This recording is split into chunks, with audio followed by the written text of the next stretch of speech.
కావట్లేదు. అలాగే ఇంకా పునాది స్థాయిలో ఉన్న అమరావతిలో కూడా ఇస్తున్న భూముల ధరల కంటే మా విశాఖపట్నంలో ఇంకా తక్కువకి ఇస్తూ ఉన్న పరిస్థితి అధ్యక్ష. యాక్చువల్గా భూ కేటాయింపులు అనేవి వెనకబడిన ప్రాంతాలు, మారుమూల ప్రాంతాల్లో తక్కువ ధరకి ఇస్తారు. ఎందుకంటే ఆ ప్రాంతం అభివృద్ధి చెందాలని, అలాగే అక్కడ చీప్గా కూడా ధరలు భూములు ఉంటాయి కాబట్టి ఇస్తూ ఉంటారు అధ్యక్ష. మరి ఇంత కాస్ట్లీ ల్యాండ్ని ఎందుకు తక్కువకి ఇస్తున్నారో ప్రభుత్వమే చెప్పాలి అధ్యక్ష. ఇంకోటి ఏంటంటే టీసీఎస్కి 99 పైసలకే ఇచ్చామనేసి బాగా బ్రాండింగ్ చేసుకున్నారు, మంచిది అధ్యక్ష. అయితే టీసీఎస్ అంతకి ఇవ్వాలని డిమాండ్ చేసిందా లేదా ప్రభుత్వమే ఆఫర్ చేసిందా తెలియదు కానీ అధ్యక్ష, ఐటీ కంపెనీలకు ఇస్తామని చెప్పి రియల్ ఎస్టేట్ కంపెనీలకు అయితే భూములు అత్యంత తక్కువ ధరలకైతే ఇచ్చేస్తున్నారు అధ్యక్ష.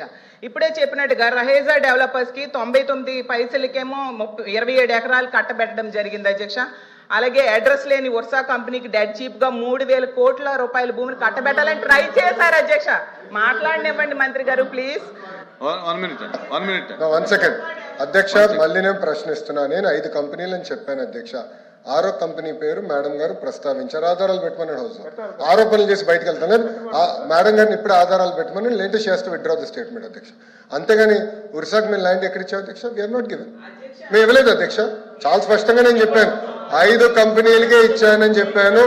ఒరిస్సాకి నేను ల్యాండ్ ఇచ్చానని మేడం గారు నిరూపిస్తే no problem, I will withdraw my statement. లేదంటే మేడం గారు స్టేట్మెంట్ విత్డ్రా చేయాలి. లేదంటే ఏదో ఆరోపణ చేసి మేము బయటకు వెళ్ళే తరపు నుంచి మేము ఒప్పుకోవడానికి సిద్ధంగా లేదు. We are not willing to take that. ఒరిస్సాకి ఇచ్చామని అంటున్నారు అధ్యక్ష, దయచేసి కరెక్ట్ కాదు అధ్యక్ష.